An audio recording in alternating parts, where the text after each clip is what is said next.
The joy of a novel is that readers can spend countless hours deeply delving into the minds of unforgettable characters, and into the lore of the worlds they inhabit. The joy of film is that we get to see and hear those worlds. The drawback is that filmmakers only have an hour or 4 to work their magic, so when transforming a book into a screenplay, even the most faithful adapter has to make major changes. Peter Jackson's Lord of the Rings is no exception. So let's take a look at the 10 characters who are most different in the books. Are these changes good, bad, indifferent? Let us know what you think in the comments below.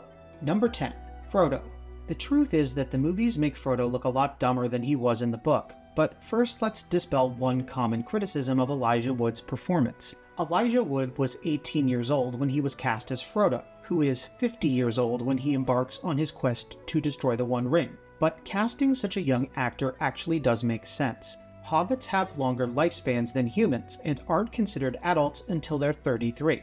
Bilbo's 111th birthday party was also Frodo's 33rd, so he took possession of the ring literally on the day he became a man. As we know, rings of power physically preserve their bearers, at least 4 times, so it makes sense that Frodo looks like he's in his late teens, even though in the book, 17 years pass between the birthday party and the beginning of Frodo's adventure. But why did I say that book Frodo seems smarter than movie Frodo? Well, in the films, Frodo is completely seduced by Gollum, even to the point of turning on Sam and sending him away. This never happens in the book. Although Frodo relates to Gollum, as they're both tormented by the ring, and although he trusts Gollum far more than Sam, book Frodo is fully aware that Gollum wants the ring desperately. He's fully aware that Gollum was only released from Mordor in order to hunt for the ring, and he's fully aware that Gollum's oath to serve him will likely only hold for a time. Book Frodo calls out Gollum's desire for the ring and warns him that it will only lead him to a bad end, saying, "You will never get it back. In the last need, Smeagol, I should put on the precious, and the precious mastered you long ago. If I, wearing it, were to command you, you would obey, even if it were to leap from a precipice or to cast yourself into the fire, and such would be my command." Book Gollum both reveres and fears Frodo. Book Frodo pities Gollum, hopes for his redemption, and ultimately forgives him, but he never lets his guard down. Number 9. Gandalf. In the first 2 films, Gandalf's characterization is pretty faithful to the books. However, in Return of the King, movie Gandalf becomes a very different character from book Gandalf. At one point in the film, we see Gandalf sort of left out, sitting alone with nothing to do but wait before the siege of Minas Tirith begins. Book Gandalf spent no time resting. He was actively involved in all the councils and preparations for the final battle. During the siege itself, he was less engaged in hand-to-hand combat and more engaged in rallying the men of Gondor. Gandalf bore one of the 3 elven rings, Narya, the Ring of Fire, which gave him the power to inspire and rekindle hearts. In a scene from the extended edition, Gandalf has an encounter with the Witch King, who lands on the battlements and reduces Gandalf to a quivering wreck on the ground. Compare that to this brief exchange between book Gandalf and the Witch King. In rode the Lord of the Nazgul. A great black shape against the fires beyond he loomed up, grown to a vast menace of despair. In rode the Lord of the Nazgul, under the archway that no enemy ever yet had passed, and all fled before his face. All save one. There, waiting, silent and still in the space before the gate, sat Gandalf upon Shadowfax. Shadowfax, who alone among the free horses of the earth endured the terror. "You cannot enter here," said Gandalf, and the huge shadow halted. "Go back to the abyss prepared for you. Go back. Fall into the nothingness that awaits you and your master. Go." Book Gandalf is a stone-cold badass. He is not afraid to face the Witch King. He does acknowledge the Witch King could defeat him, and isn't offended when Denethor mockingly suggests Gandalf may be outclassed by the Nazgul. But in the 2 Towers, Book Gandalf makes it very clear just how confident he is. Newly returned from death, he assures Aragorn, Legolas, and Gimli that none of them have the least ability to harm him. He goes so far as to say he's the most dangerous person they'll ever meet, unless they're brought before Sauron alive. After Gondor's victory on the Pelennor fields, movie Gandalf falls to Freddick and loses his head. Movie Aragorn has to pluck up his courage, and it's movie Aragorn who decides to march on the Black Gate. Book Gandalf never wavers for a moment and suggests that plan himself. Aragorn merely endorses this gambit and actually insists that Gandalf is the real leader of the forces of the West, not himself. Basically, Book Gandalf was the George Washington of the War of the Ring throughout, even though he held no earthly rank. Number 8. Aragorn. The movies make Aragorn less of a fairy tale hero and more of a postmodern man, skeptical of his own fitness to rule and reluctant to take his place as king. In Fellowship, movie Aragorn laments that Isildur's weakness flows through his veins as well. Over the course of the films, he overcomes his self-doubt to fulfill his destiny. Book Aragorn, while aware of his limitations, always intends to become king. In the book version of the Council of Elrond, Aragorn tells a skeptical Boromir that he's aware he doesn't resemble a statue of a great monarch, but emphatically insists he will come to Minas Tirith. Actually, Book Aragorn is repeatedly implied to be ugly, or at least weathered from decades of roughing it. When Frodo and company first meet Aragorn in Bree, Frodo says he trusts him because he suspects an agent of Sauron would, quote, look fairer and feel fouler. Aragorn jokingly replies that he must look foul and feel fair. During his initial travels with the hobbits, he tells them that they would have to spend years sleeping on the ground to end up looking like him, and that they'd probably die first. All this is to say that Book Aragorn actually has less of a character arc than movie Aragorn. Book Aragorn doesn't become more kingly. Those around him begin to see the king beneath the tough exterior as the quest progresses. Number 7. Arwen. Since we're talking about Aragorn, we may as well talk about Arwen too. The truth is that Arwen barely exists in the book. In the Fellowship of the Ring, Book Arwen doesn't save Frodo from the Ringwraiths. That role is filled by an elf lord named Glorfindel. Book Arwen is briefly glimpsed at a feast in Rivendell, but that's her only appearance in Fellowship. She doesn't appear at all in the Two Towers, and she doesn't actually speak a line of dialogue until the fourth last chapter of Return of the King. There are hints and allusions to Book Aragorn's love for Arwen, but these are all indirect in the main text. The romance between the pair is detailed in the book's appendices, which served as the inspiration for movie Arwen's much expanded role. Excluding the appendix, Arwen speaks only 10 sentences of dialogue in the 1,000+ pages of Lord of the Rings. Interestingly, the one important thing she does do in the book isn't in the movie.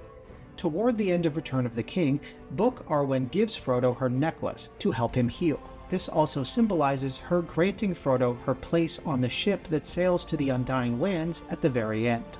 Number 6. The Nazgul. The Nazgul in the films are utterly terrifying with their unbearable screeching, black cloaks, and jagged swords. They seem completely insurmountable as opponents, which has led some film watchers to wonder how in the hell they possibly failed to capture Frodo. The books make it clear the Ringwraiths do have serious limitations. In the first place, they're non-corporeal beings with a somewhat limited ability to interact with the normal physical world. In Fellowship, Book Frodo is hiding in the woods, watching one of the Ringwraiths try to track him. Unable to see very well in daylight, the Wraith sort of hobbles around a bit, then crawls along the ground trying to sniff for him. The book Nazgul aren't necessarily that physically imposing.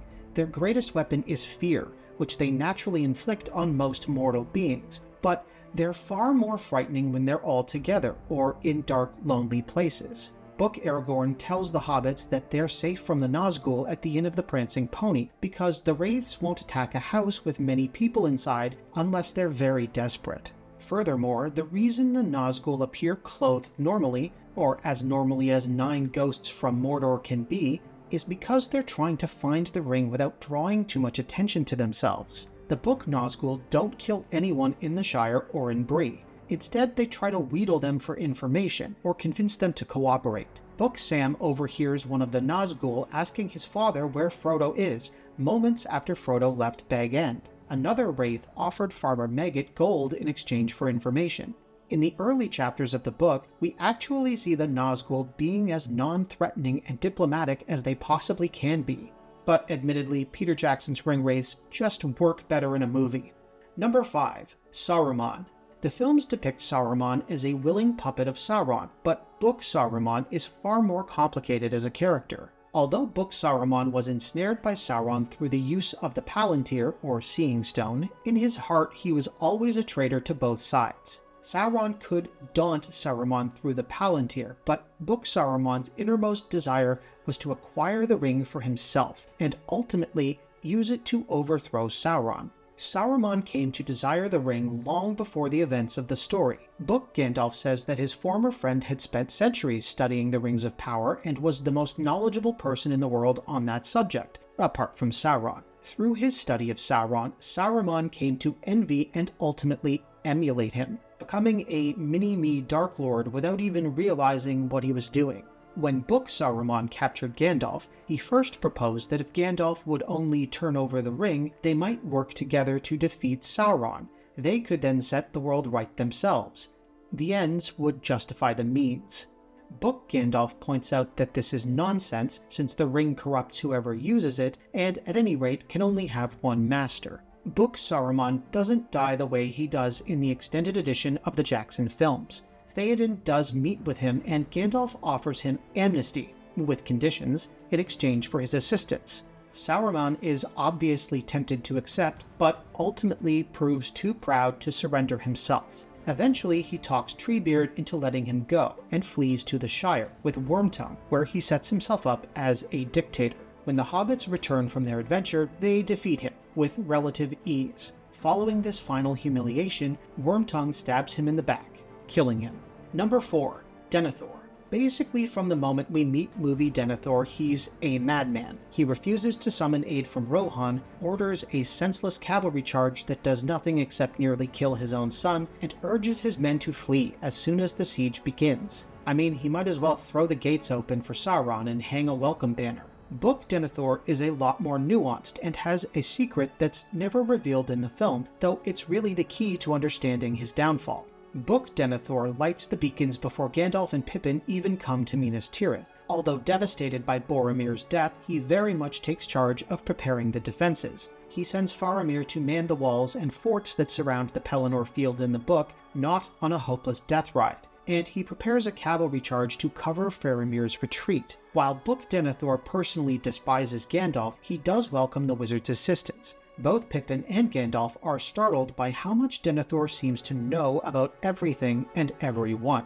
Book Denethor only starts to lose his grip after Faramir is wounded, once the battle begins in earnest. He retreats into his inner sanctum with his dying son, refuses to give orders, and basically turns command over to Gandalf. The reason Denethor ultimately goes mad is partly because of Boromir's death, and because he believes Faramir is going to die too, but it's also because, like Saruman, Book Denethor has a Palantir, which he's used for many years to gather intelligence. Like Saruman, Denethor stumbled into contact with Sauron through the Seeing Stone. Unlike Saruman, however, Sauron was unable to dominate Denethor. Instead, Sauron allowed Denethor to use the stone to witness the insurmountable might of Mordor, which gradually undermined Denethor's strength and drove him to despair. Number 3. Galadriel. Book Galadriel and movie Galadriel are fairly similar, although the movie version comes across as significantly more ominous. But the films omit a critical detail that explains exactly why Galadriel is so tempted by the One Ring, apart from the fact that almost everyone is tempted by it on some level. In the mirror scene, after revealing to Frodo that she wields one of the Elven Rings of Power, Book Galadriel says the following: "Do you not see now wherefore your coming is to us as the footstep of doom? For if you fail, then we are laid bare to the enemy. Yet if you succeed, then our power is diminished, and Lothlorien will fade, and the tides of time will sweep it away." In the book, it's made clear that Galadriel uses her ring to protect her little kingdom, not only from enemies, but also from the ravages of time. After the Fellowship leaves Lothlorien, Book Sam is surprised to realize, by the phases of the moon, that they'd stayed in Lorien for a full month. Most of the companions completely lost track of time in the Golden Wood. If Frodo destroys the One Ring, all the lesser rings will lose their power as well, and Galadriel's magic will wane. If Sauron gets the ring, he'll burn Lothlorien down, so Galadriel is screwed either way. The only way she can preserve her realm is if she takes the ring for herself. By refusing to do so, she's sacrificing her country, one way or the other. Number 2. Gimli. Many book readers were a little miffed at the way Gimli was portrayed in the films. not by the performance of John Rhys-Davies per se, who is a very fine actor, more so by the scripts, which leaned on Gimli for comic relief at virtually every opportunity. Gimli is a constant source of short jokes. He's clumsy, he's goofy, and he can't handle his booze. Book Gimli is a passionate, stout-hearted warrior. Some mild comic relief is gleaned from his romantic monologue about his love for the caverns of Helm's Deep, his fear of Fangorn Forest, and his awkward crush on Galadriel, but he's definitely not a source of gags, and no one would ever dream of tossing him. Enough said. Number 1. Faramir. Ask any book reader and there's a strong chance they'll tell you the character done dirtiest in the movies is Faramir. Movie Faramir, when he discovers that Frodo bears the One Ring, immediately succumbs to temptation and trundles the hobbits and Gollum off to Osgiliath. His intention is to win his father's approval by presenting him with a mighty gift that will ensure Gondor's victory. He only changes his mind about this after nearly getting Frodo captured by a Nazgul and realizing that the ring is more dangerous than useful.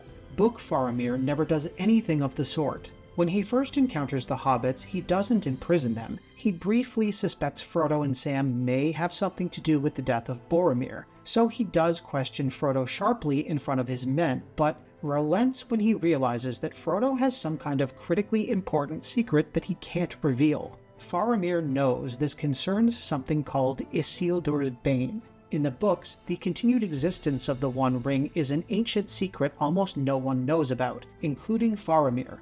However, Faramir is learned in lore and tells Frodo he believes that Isildur's Bane may be some powerful artifact stolen from Sauron. He swears to Frodo that no matter what it may be, he would never take it or use it, and encourages Frodo to open up to him. Frodo wishes he could, but considers it too risky. Faramir takes the hobbits to the hideout of Henneth-Annwn, where he gives them a good dinner, plies them with wine, and then converses with them privately for a while. During their talk, Book Sam accidentally divulges the existence of the One Ring. For a few seconds, Faramir appears to consider claiming it, but then he laughs and says that he will honor his oath not to, noting that even if he had made no such promise, he isn't greedy for that kind of power. In general, the movies are more invested in the idea that humans are corrupted and corruptible than the books are, and Faramir is the victim of that. Also, the need to add a story beat to Frodo and Sam's plotline in order to push the Shelob's Lair sequence into Return of the King, but that's another story. So, let us know what you think. Which of these characters changed the most in the film adaptation, in your opinion? Or were you more upset about another character we didn't even mention? But if you liked the video, do me a favor and subscribe to Cinema Snobs first. Thanks for watching.